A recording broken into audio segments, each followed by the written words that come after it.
Hello, everyone. Welcome back to Booked, Blessed, and Busy. We have been talking all season about dismantling expectations, and this topic, I think we're gonna like this one.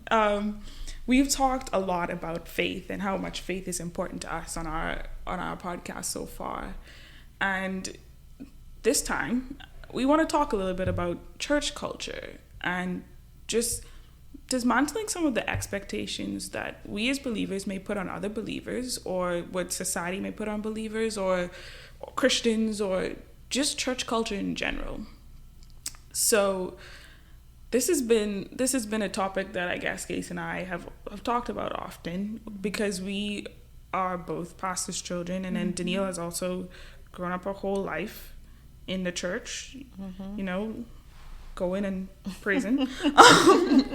But yeah, this is a topic that we've tried to figure out for a while now. Where do we fit in church culture? Now that we've not broken away from church, but we're not under necessarily our parents' house and church, and we've had to figure out faith for ourselves. So, and as pastors' children, figuring out faith for ourselves. So, yeah, tell me, Lisa, a little bit about the pressure and some of the standards that you've seen that you felt like you've had to abide by within church culture. Mm-hmm. Well, see, when we get into this kind of conversation, I think I have to look at it twofold. I have to look at it from the angle of like expectations that were like that I directly experienced from other people, and then also expectations that I just outright put on myself. That's true. I think actually in retrospect, more of the experiences or expectations that I've had have been put on myself. I put them on myself, but then I've been having to ask myself, well, why would you think that this is the expectation that you need to put on yourself? Where'd you get that from, kind of thing? Right. That I'm still trying to like figure out. I don't want to like say anything with definite surety for right now, but I'm still questioning that. But anyway, to your question, I think there has been pressure, it feels like, to set a standard, to be the standard as the pastor's daughter, to be a good example to the younger ones. You never know who looking up to you is the kind of thing that would like be said. And it's important for me to be careful about the things that I say, the opinions I have, because other people are being impacted by you, which is true and valid information. You can't just go and walk around like scandalous and doing every and anything. Wow. You have to have a sense of accountability now in terms of how you're maneuvering. But I felt like there's like almost a higher level of that when you are a pastor's child, because like in a mini version, it almost feels like you're like the famous kid of the church, because it's like your dad, your mom, your parents, your family is kind of being held up at this pedestal, and you, the child, are also a part of what that whole image bears. So that's a part of it. The pressure to be to set the standard and to be great. Unable to mess up is also, I think, a part of that. You feel like you kind of have to be perfect. That's the word. And we all know that's not my favorite experience. This is experience of feeling like you can't mess up. You have to be perfect. You have to dot your I's and T's. At least for me, I'll say that. And I guess maybe you could agree if you want to. But I think I've seen that pressure for sure within church. But I mean, I've been thinking like some conversations like jokingly I have with friends where they're like, what, you, the pastor's daughter, is doing this or saying that? And I'm like, I am human just like you. So even like the pressure from, or like the societal pressure from, others to fit the mold or be put in a box. I think that's something I often struggle with. I'm wondering if pastors' kids are often like put in this box, or I'm gonna just leave that. I'm gonna leave it. I am not pastor's child, but I've had a lot of friends who are pastor's children, not by choice. I just meet them and then they end up being pastor's children. So you two clearly fit the mold for my life. But this what you're talking about the resistance to fitting a mold is something that, as I think about it, it is across the board for pastors' children. I don't want to be defined, and I don't want you to tell me who I am. I will tell you, like, I am going to fit in some kind of mold or template feels very, I mean, it's uncomfortable for all people, but for those friends, it feels most repulsive. It's just like, I'm not going to do it. Inauthentic. Yeah. Ugh. like I've seen a clear determination across the board that you will not box me. Like, if nothing else, you will not do this to me. Yeah. Why would you think that whole premise exists in the first place? Why is there like extra push to emphasize, no, you're not going to put me into this box, and you're not going to define who I am and how I choose to live my life? I think that question is sort of like, which came first, the chicken or the egg? Okay. Is it the resistance that comes first, or the expectation that comes first? And I think there was, like, in order to say that, the assumption is that they're responding to something. Yeah. And so they're responding to the expectation felt, right? I don't think that I see it as much in people who are not pastors' children, because there are different expectations, but not groups of people who are expecting the same thing from me. Yeah. Right? Some people deal with, like, what my parents expect, or I don't know, what my boss expects from me, right? There's not a whole congregation of people all looking at me every week, and this ain't even my experience, but all looking at me every week expecting similar things out of me. Yeah. Right? Because at this point, if I, let's just say slip, whatever that slip may look like. Yeah. If I slip or come out of alignment, I haven't come out of alignment with one or two people. I have come out of alignment with 50 to 100, 200, sometimes 300 people, depending on the size of the congregation, that I now need to contend with and recognize that it's not just about me. Right? I am carrying the pressure of multiple people within a family and a church dynamic. Right? So the pressure, I imagine the pressure is a lot deeper than most people. So the resistance is a lot deeper. Yeah. Man, I've always wanted to create a support group for the young, for the PKs. The young PKs out there. Yeah, PKs out there, even the missionary children, for goodness sakes. Yes. So fit in this, because I mean, as Danielle describes it, and I think this is the value of having someone who's not in the experience but can observe the process or the experience. Yeah. To label like what is going on, and label what the experience can just be, and how tumultuous that is for one person to have to experience. Yeah. I think one of the things that I feel like I struggled with often is, like, the expectation to be involved in all things, or, like, the pressure, I should say, to be involved in all things. So if I was, in church Monday, Wednesday, and Friday, and then Sunday again, or the pressure to have a role in a service or whatever it is, I think that was something that I often felt, and probably put a lot of resistance into, because I was like, I think I'm allowed to just show up to church and not necessarily have to take a leading role just because I have the title of pastor's child. Oh, man. But I know that for you, that may be a different response. But maybe that's the root of maybe some sort of, I don't even want to say rebellion, because I'm also trying to be respectful to my parents as well, because I'm like, if there are ways that I can help you in ministry, then I want to do that. But at the same time, I also think there's some type of liberation. I'm not sure. I think I'm between rebellion and liberation. It's a spectrum. Yeah. And because I'm like, out of respect for my parents, I understand, like, the role ministry takes, and there are some times that you genuinely need me to step up and help you do something. But I also know that this isn't something that I have to do every time, because this is also why we have other parishioners. Not the parishioners. So, yeah. I think on that vein, I think the word that I would use to explain my experience is, like, resistance whenever I'm asked. And I think some of it has to do with the fact that, yes, there are other people as well that can do this. And I wish that they would also be willing and be able to step up as well, and not just be our collective family that is being asked most of the time to kind of be in this in this place. And so, I mean, for me, I think I struggle sometimes with feeling like I always have to say yes. And it may not always be to my parents, but it might be to other like national events happening where I feel the pressure to say yes, because if I say no, it's like you being unwilling. Yeah. How dare you be unwilling? You must be willing at all times, kind of a situation. And I think in the midst of that too, I have to keep in mind that I'm not just representing myself, but I'm representing my family, I'm representing my local church, I'm representing God as I choose to maneuver through all of these things. So there's a struggle there in feeling like I need to be and do all things as asked me, and I need to be in total submission to it. Mm-hmm. But I have to be careful with this though, because I think what it began to do for me is cause a lot of resistance with serving and ministry and church collectively.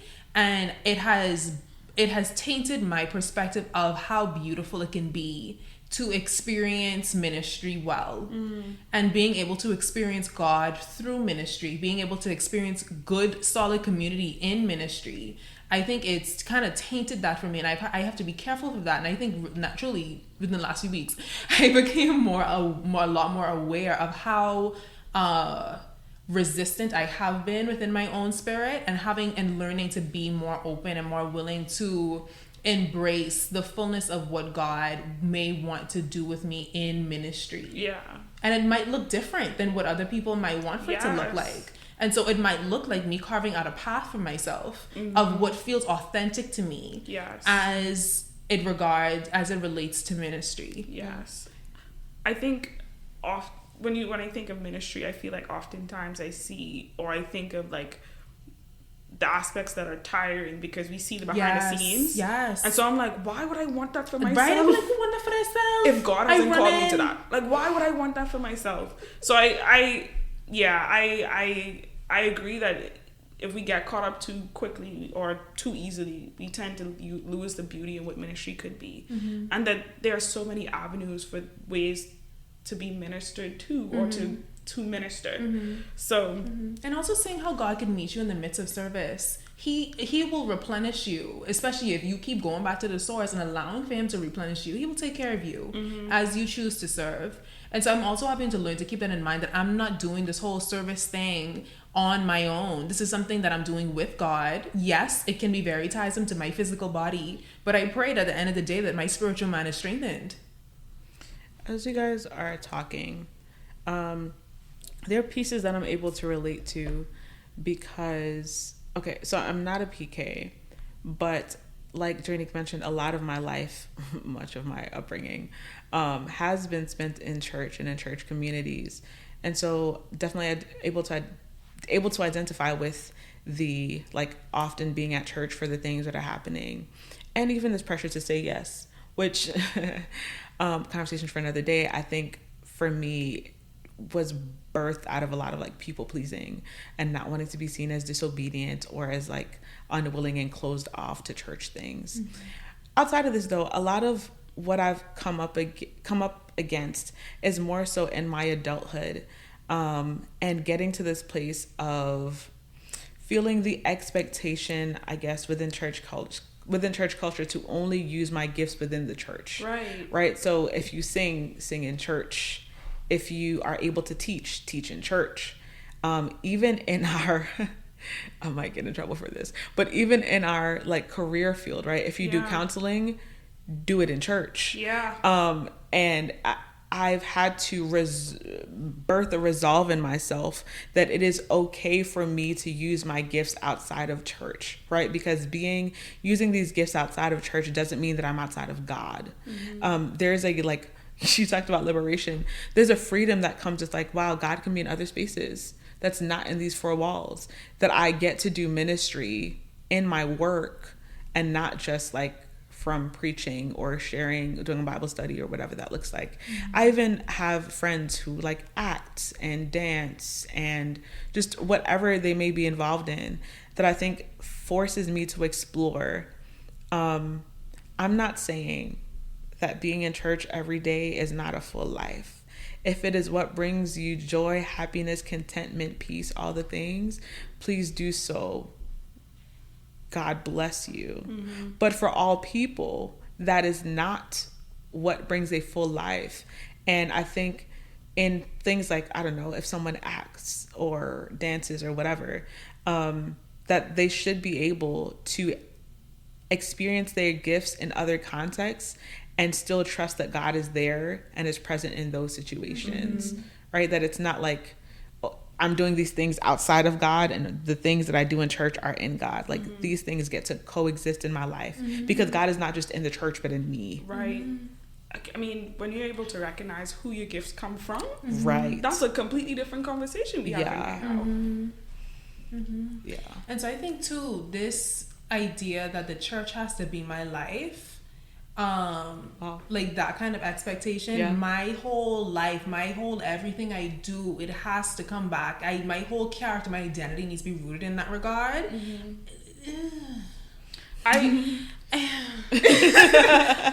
Yes, I'm gonna just put a seal of agreement on that. Yeah, because I want to say, like, as a Christian, I feel like I felt God in church, yes, but I feel like a lot of my experiences of feeling God or feeling the presence of God has been in so many other spaces. That it's not just limited or confined to the four walls. Right. Exactly. I think people... Okay. I want to clarify that we're not saying that people should not be involved in church. Yeah, I ain't saying that. No. But it's the fact that it is bigger than that, right? If God, being God, put many gifts inside of me, did God put all of the gifts inside of me to limit it to the four walls of the church that I happen to be a part of? Versus, like, how do I contribute to the world and allow God to be glorified in the midst of all the things that I'm doing? Right? For some people, their gift is fashion, right? Not often thought as a gift. Their gift is fashion. Should they only make clothes for the church? For some people, the gift is administration. Should they put down the gift if they're not the church administrator? Yeah. Like, I get to use my gifts outside because it's good. I look at people like Bishop T.D. Jakes, right? Pastor for the last, I think it's 25 years actually. 25, am I lying? I think it's the truth. 25 years of the Potter's House in Dallas, right? And is pastoring and doing the things, but has also produced movies, right? And he has not confined himself. He's produced movies, he's written books, he has, like, he goes on talk shows, he does all the things because he has many things in him. And so, like, how much would we be, like, some people would say robbing God? How much would we be robbing God of the opportunity to use our gifts if we only kept them to our local church body? Yeah, this begs the term that I feel like I like to use, is that idea of being a holistic Christian. Are we able to find ourselves following God's word or being, having Christian values, not just in church, but wherever we find ourselves? Whether we are in the therapeutic room, whether we're in the classroom, are we still able to show up fully ourselves and fully Christian? And I think that's such a valuable thing to consider. In terms of, can I carry Jesus with me everywhere I go? Can I carry his image with me everywhere I go and share that and experience that outside of the four walls? And I think another part that I'm thinking through with this too is how much we become like well-refined people as well in other areas of our life that are not, that is not necessarily the church. My objective is to be a godly individual. My objective is not to do everything in the church. And so I think it's important to distinguish those two and recognize that there is still truth and there is value in all of the other areas that we involve ourselves in, because they also help to shape and define who we are and how we see the beautiful world the Lord has created. The beautiful world was not created in the church. There's other things that he created that we also need to involve ourselves in, and I think God can speak to us through those experiences as well. We have to see that, we have to recognize that truth is not just in one specific place. It is spread out, and I think there's beauty in being able to experience the fullness of that. You preaching. Listen, okay, feeling it. Yeah.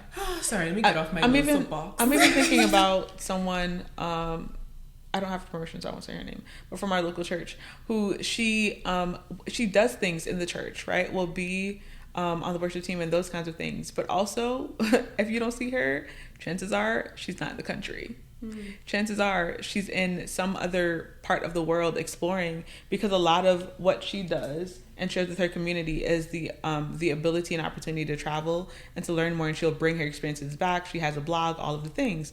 And so it's easy to look at people like her and be like, oh, you just out here flying. But like, she is living God's best life for her in exploring all of creation and not being confined to the church walls. Mm-hmm. Like, and yes, she has a job, she does all the things. But we often, I don't know that we see that, like, this mentality of doing all the things in the church and only in the church has us so bound.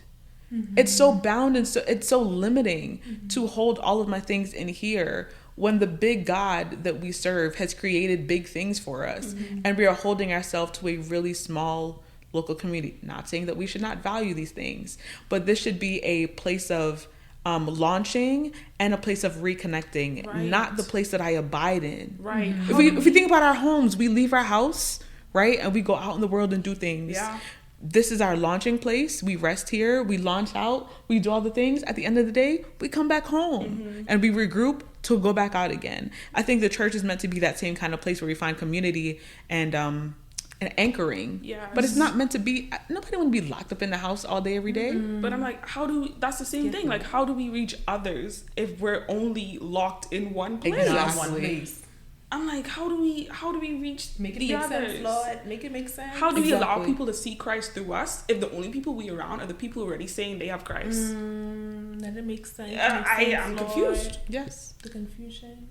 And then we're holding God to the church, right? And instead of investigating and challenging ourselves to see God in the world. Yes. If God created the heavens and the earth, all of the people, right? So Psalm 24:1 says, the earth is the Lord's and the fullness thereof, the world and they that dwell therein, right? All of it is his. And I am limiting myself to these 50 people. Right. And I'm not making it about the people, but like in putting it in the minds of people to create hospitals to help people, maybe God also gave the gifting for people to go work in the hospitals. Yeah. Right? There are some gifts that just cannot be done within the church walls. How are we expanding ourselves and creating space for us to explore these avenues where God is also? Yes. On the same vein though, because I'm thinking on the contrary of like people who only allow for themselves to like mainly be explored outside of the church, and how much is necessary to hold these things in balance. You gotta experience yourself outside the church, but you can't neglect the body. That's true. Yeah. The body needs you. Yeah. The local assembly, it needs you. It It needs sure all does. of the things that you have to serve as well in order for it to thrive. Yeah, so it really just does. Just to stable that Yeah. as well, because I don't want the pastors to come for me and then tell us, telling the We people need to to be in church. No, telling us to be at church. Yeah. I ain't saying that pastors. There is a It's willingness. necessary. There is a willingness and a yielding. I think we talked. I forget what episode. Oh, the woman one. We talked about this aspect of submission, what it looks like to be submitted to God. I think church culture and this conversation concerning expectations is shifting ourselves from a place of being submitted to church culture to a place of really being submitted to God. Yeah. And being submitted to God. If obedience looks like me using my gift in the church, I will do that gladly. And if obedience looks like me using my gift in the hospital, in the therapy room, in the restaurant, whatever that looks like, I will do that as well. But more so like, what influence am I guiding my life by? And if it's by the expectations of people, then we got problems. If it's God, if someone, for some people, their full life really is in church.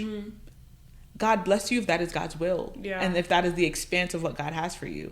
But for many people, it should not be a thing that's looked down upon because that's not their life. Through and through, let the Lord be glorified. Amen. All that you do. Wow, mic drop. Say Through and through. Yeah. Amen. No, man, continue on. I just No, wanted to no, highlight I and think- all it's been said through and through. All That's that what you're I'm saying. doing. Just let the Lord be glorified in all that you do. And all I that think you are. that is our landing point. That is the point that we find our peace in. Yeah. Not in what we do or don't do. It's what are we doing that is allowing God to be glorified. Right. And I think, sorry, what we do and don't do in church. That's what I meant to say. Yeah, I think though, as we're landing on this, like, it's a good place to not just get to, but to anchor ourselves to, right? These expectations that we've been talking about, they don't go away, especially in church culture. They don't go away. They become generational. And so it's generations and generations of, like, oh God, I hate to put it this way. It's a potential bondage to the four walls. I'm not calling it bondage, but this mentality that I need to be held to this congregation every week as opposed to exploring the other opportunities in life. So I think this can be an anchoring place where if I keep coming back to the idea that in whatever I do in my life, God be glorified, that helps me to make decisions well, right? Should I be in church this week? Can God be glorified here? Is there a need? And like, is God glorified here? And so I need to be in church. Sure, I need to be in church. Next week, I got a call to, I don't know, be on a Broadway show. Can God be glorified there? Sure. So is that how I decide to make my decisions? And pursuing the path of peace, and really being anchored to, like, God being glorified as the driving force for why we do what we do, as opposed to people's opinions. Right. And recognizing that ministry can look different. Yes. Yeah. I always remember Gailisa's dad always called me a missionary when we were growing Every up. time. He still a student. Yeah, he's still a missionary. Yes, called me a missionary. And I was like, I used to be so annoyed. I'm like, why? Why you call me a missionary? But at the same time, I have grown to realize that in some ways, which I don't know if I'm going to fully say this on here. Accept it, girl. But Accept yeah, it. All of your life. I think in some ways, Shut up. okay, that's enough. I feel like in some ways, I may have become some type of a modern day. Yeah. I'm gonna call it a modern day missionary, just because of the background work of Imago Dei and Exactly. being a part of a group. Which, I mean, this is the first time I've explicitly talked about it on here, but like Imago Dei, being a part of a group that is based in the image of God, and sharing that message. In some sense, I feel like I've become a modern day missionary. And not confined to what I thought missionaries do, but to reaching the people around me, reaching college students to talk about something that is close to God's heart. Yes. I become a modern day missionary. Yes, you are. And you accept that, right? You received that? Yes, I have received. Praise the It Lord, took me a everybody. minute. Wow. Y'all witnessed it in this moment. But no, for real though. And it's not necessarily, I think we think of missionaries and we think of you going to the nations. Yeah. You may not have to go to the nations, but essentially I think God is bringing the nations to you, right? And the conversations that you have, it's with people with all walks of life. And the mission of Imago Dei being this, like, having uncomfortable conversations with people from different perspectives. This is what you would be doing. Yeah. And essentially at a, I don't say at a faster speed, but in a different way, because you're not going to these individual countries. You're bringing these types of people together. Right. And then you create more disciples so More. they can go out and do Exactly. it. Just the missionary right here. Exactly. Don't get It's too comfortable. I guess not call it missionary. It's unconventional, right? It's not something that, like, is set out in the world. But I think that's the point of all that we're saying. Yeah. To act in a play as a Christian might be unconventional to some. To be invited to, I don't know, take some arena as a motivational speaker or whatever for a conference may seem unconventional because you're not preaching. You're speaking on a topic. Yeah. But in all of these things, as well as even in our work in therapy, like, God gets to be glorified even in the things that break the mold of what we think they should be. I think this is just a good scripture to end on, maybe. Just this idea that it's 1 John 3:18. And it says, "Dear children, let us not love with words or speech, but with actions and in truth." So going back to that idea of remembering that in all things we do, God be glorified. Not necessarily in the things we say or how we say it. Well, God should be glorified in what we say, yes. But in what we do, that being the underlying message of church culture, Christianity, and how we view people in general. So yeah, man, this has been a good conversation, and talking about what our experiences have looked like, And I hope that it either has just informed you about your perspective, your experience, or somebody else you know, and just helping to open up what is more of the narrative looking like, or what can the narrative look like when we think about what it looks like to serve in church, or for those pastors and people in leadership, what it looks like for them and their families to serve. So I hope that y'all enjoyed our conversation, and we'll be back next week for another conversation on dismantling expectations. Have a blessed day with Jesus.